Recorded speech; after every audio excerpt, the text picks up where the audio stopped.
Break नंतर शिक्षणाच्या वाटा या आमच्या खास कार्यक्रमात आपलं पुन्हा एकदा स्वागत। सर, ब्रेकवर जाण्याआधी आपण जो चर्चा केली त्यामधून तुम्ही सांगितलं की शिक्षकी पेशाकडे वळणारे विद्यार्थी हे कमी आहेत आणि ते का कमी आहेत। त्याच पद्धतीने आणखीन एक प्रश्न असा आहे की आज अभियांत्रिकी शिक्षणाची गरज ही काळाची गरज बनलेली आहे, समाजाची गरज बनलेली आहे, तर देखील कुठेतरी जागा कमी राहताना दिसतात। त्याचं कारण काय आहे? नॅशनल लेवलचा सर्वे असं सांगतो की इंजिनियर्सची खूप अत्यंत गरज आहे।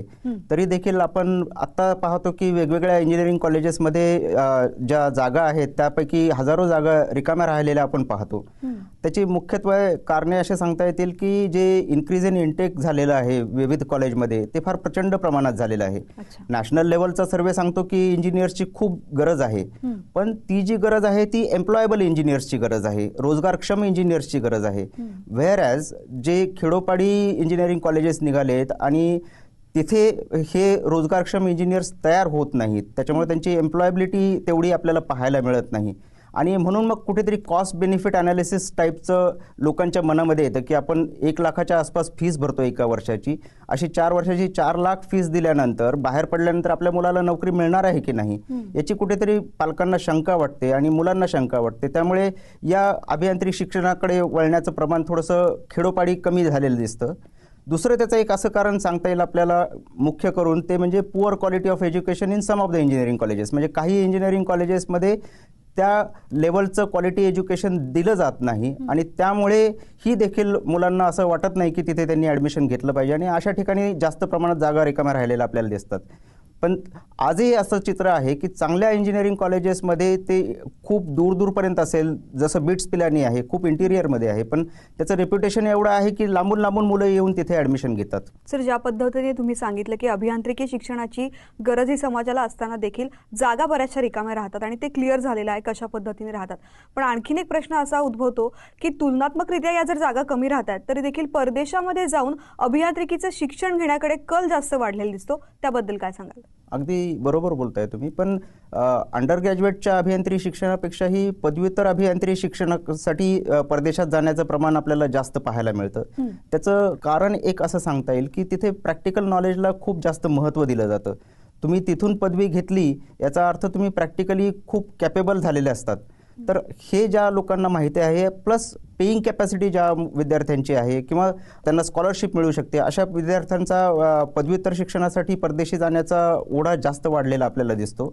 मी आता रिसेंटली ऑस्ट्रियामध्ये गेलेलो होतो, तर तिथे मला एक पाहायला मिळालं की अप्रेंटिसशिप ट्रेनिंग नावाचा प्रकार आहे। तो 3 वर्ष केल्यानंतर मग विद्यार्थी इंजिनिअरिंग करतो। म्हणजे तुम्हाला असं सांगता येईल की एखादा जर वेल्डिंग सुपरवायझर आहे, वेल्डिंग इंजिनियर आहे, तर तिथला वेल्डिंग इंजिनियर हा वर्करला जर काम जमलं नाही तर स्वतः वेल्डिंग करू शकतो। आपल्या इथले सुपरवायझर इंजिनियर जे असतात ते प्रत्यक्ष काम करू शकत नाही, असं बऱ्याच वेळा आपल्याला पाहायला मिळतं।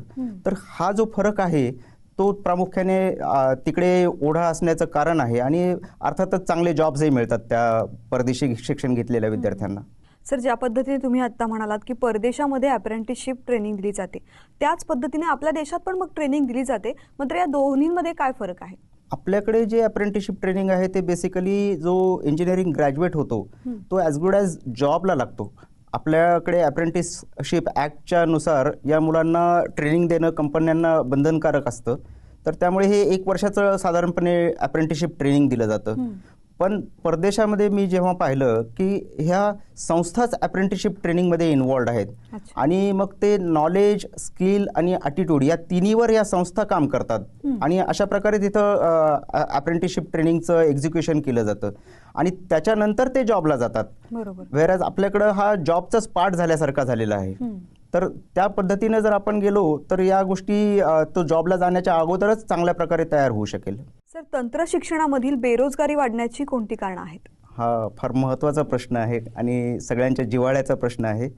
तंत्र शिक्षणामध्ये बेरोजगारी वाढण्याची प्रामुख्याने 2 कारणं सांगता येतील की जे पर्टिक्युलरली प्रायव्हेट इंजिनिअरिंग कॉलेजेसमध्ये आणि छोट्या छोट्या ठिकाणच्या इन्स्टिट्यूट्समध्ये जे काही इनपुट आहे, म्हणजे त्या विद्यार्थी येण्याचं जे प्रमाण आहे त्याच्यामध्ये पुअर क्वालिटी इंटेक देखील समाविष्ट आहे। मोठ्या प्रमाणात जागा आहेत आणि काठावर 12वीला पास झालेले विद्यार्थी देखील ऍडमिशन घेतात. जागा भरण्यासाठी त्या विद्यार्थ्यांना घेतलं जातं. आणि त्यांचं बेसिक्स पण बऱ्याच वेळा क्लिअर नसतं, तर त्यामुळे त्यांच्यावर खूप अतिप्रचंड प्रमाणावर मेहनत करून देखील विद्यार्थी पास होताना तेवढं चांगलं आउटपुट देऊ शकत नाहीत. हे एक कारण आहे. दुसरं कारण आपल्याला असं सांगता येईल की पुअर क्वालिटी ऑफ एज्युकेशन. जरी तुम्हाला समजा चांगले विद्यार्थी भेटले तरी देखील संस्था त्याच्यावर किती मेहनत घेते हे देखील तेवढं महत्त्वाचं आहे. एम्प्लॉयबिलिटी वाढण्यासाठी काय काय करणं गरजेचं आहे, त्या सगळ्या गोष्टी त्या संस्था करतात की नाही करत यानुसार त्याची एम्प्लॉयबिलिटीचं तो होतो की नाही हे ठरतं. तर याच्यासाठी संस्थेनं नेमकं काय करणं गरजेचं आहे हे मला इथं आवश्यक वाटतं सांगणं. ते हे की संस्था आणि तेथील प्राचार्य, HOD किंवा शिक्षक यांनी नेमक्या 3 गोष्टींवर लक्ष देण्याची गरज आहे असं मला वाटतं. मी त्याला 3C म्हणतो. म्हणजे विद्यार्थ्यांच्यासाठी त्यांचं कॅपॅसिटी बिल्डिंग झालं पाहिजे, कॉन्फिडन्स बिल्डिंग झालं पाहिजे आणि कॅरेक्टर बिल्डिंग झालं पाहिजे. पर्टिक्युलरली कॅपॅसिटी बिल्डिंगसाठी त्यांचं थेरॉटिकल नॉलेज आणि प्रॅक्टिकल नॉलेज अत्यंत चांगलं असणं गरजेचं आहे.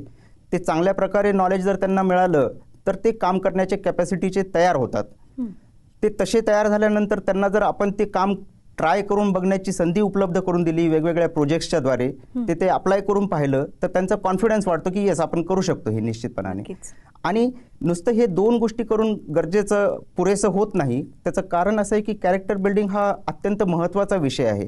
कारण कॅपॅसिटी वाढली, कॉन्फिडन्स वाढला आणि त्याला जॉब मिळाला, पण तो जर एथिकली पुढे काम नाही करू शकला तर मिळालेला जॉब सुद्धा त्याचा जाऊ शकतो. त्यामुळे संस्थेनं या कॉन्फिडन्स बिल्डिंग आणि कॅरेक्टर बिल्डिंगकडे पण लक्ष देणं अत्यंत गरजेचं आहे असं मला वाटतं. नक्कीच सर, बऱ्याचशा मुद्द्यांवरती मला तुम्हाला प्रश्न विचारायचे आहेत, मात्र पुन्हा एका ब्रेकची वेळ झालेली आहे. शिक्षणाच्या वाटा या कार्यक्रमात घेतेय छोटासा ब्रेक.